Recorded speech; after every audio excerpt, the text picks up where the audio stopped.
ननिया जिंदाबाद ननिया है जिंदाबाद ला ला ला ला ला ला ला धार धार चल भैया बोली ला। अरे छोड़ छोड़ ओहो चलते न बने आदिशक्ति फिल्म्स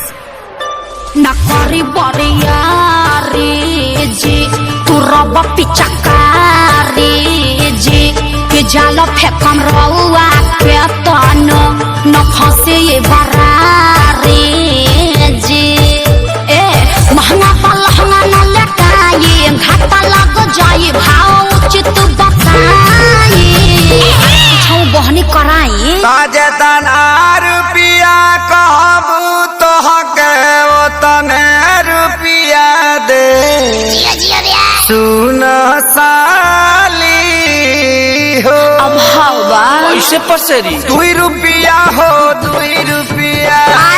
2 रुपिया हो 2 रुपिया चोली रंगाई दे 2 रुपिया हो चोली रंगाई दे 2 रुपिया हो साया रंगाई पौने 2 रुपिया चोली रंगाई दे 2 रुपिया रे साया रंगाई पौने 2 रुपिया आए विदेश जी तनी बेंजू पेरी तो जो खपे चुका रहिया से खोदी जन पता ना जाइया जे जा कि जाना वहाँ जाइया जे जा तो हट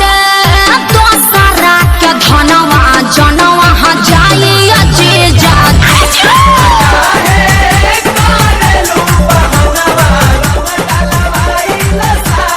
कमॉन ओ या हाय रे टके जवानी हजे जो अतना मोलाई करवाए हजारा 2000 तक कुछो नइखे लाखों में हम बतियाए ना अरे नहीं करो ना चीनी यार रंग सरे ई तो होली के भेकसी नहीं रंग सरे ई तो कपेरा भेकसी नहीं दोसर दुआर जाके देखी ओनिया रंग फेंकी छिट्टा माल ना भेटाई अरे कहता आधा काठा लिख दे हबखे पूरा लिख दे बाकी डालब भर पे आरी खेत बेचवा बनबो का ब्यास तो तहार का जाता 2 रुपिया हो 2 रुपिया फिर है बाप 2 रुपिया हो 2 रुपिया चोली रंगाई दे हो 2 रुपिया हो No. चोली रंगाई दे हो 2 रुपिया साया रंगाई पौने 2 रुपिया चोली रंगाई दे हो 2 रुपिया रे साया रंगाई पौने 2 रुपिया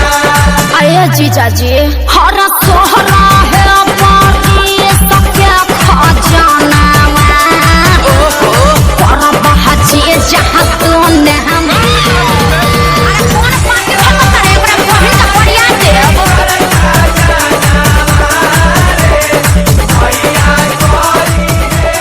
अरे पंजर के सार का हो बिना सिक्के झाड़ू सुन ले बानी बिगहा के बिगहा राउर जोत जोताला जी बजट कुछौ बढ़ाई जीजा तबे रंगाई उच खाला जी खाली पैसा पैसा तू कइले बारू सुन साली हमारा अभिले न कुछ रंगवइले बारू साली हमार गोरी किस्म से नाच खइले घेरा खैबा लोग अखिलेश खेसारी न पोल्हाई आकाश श्याम के बोलाई रंगाई आई लगा गुरु का मजा दियो अरे जुगु जुगु जिया साली लाख बारी होली खेले गइलू सी आये जीजा जी खूब जियत रही अपने ढारत रही अपने पियत रही तहार के पी है 10 टकियावा दी ना बाल्टन के आओ अब 2 रुपिया होते हम 2 रुपिया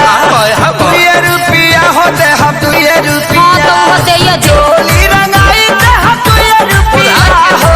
चोली रंगाई दे हम 2 रुपिया हो साया रंगाई पौने 2 रुपिया कौन फेंकता रे अपना बहिनिया को फेंकत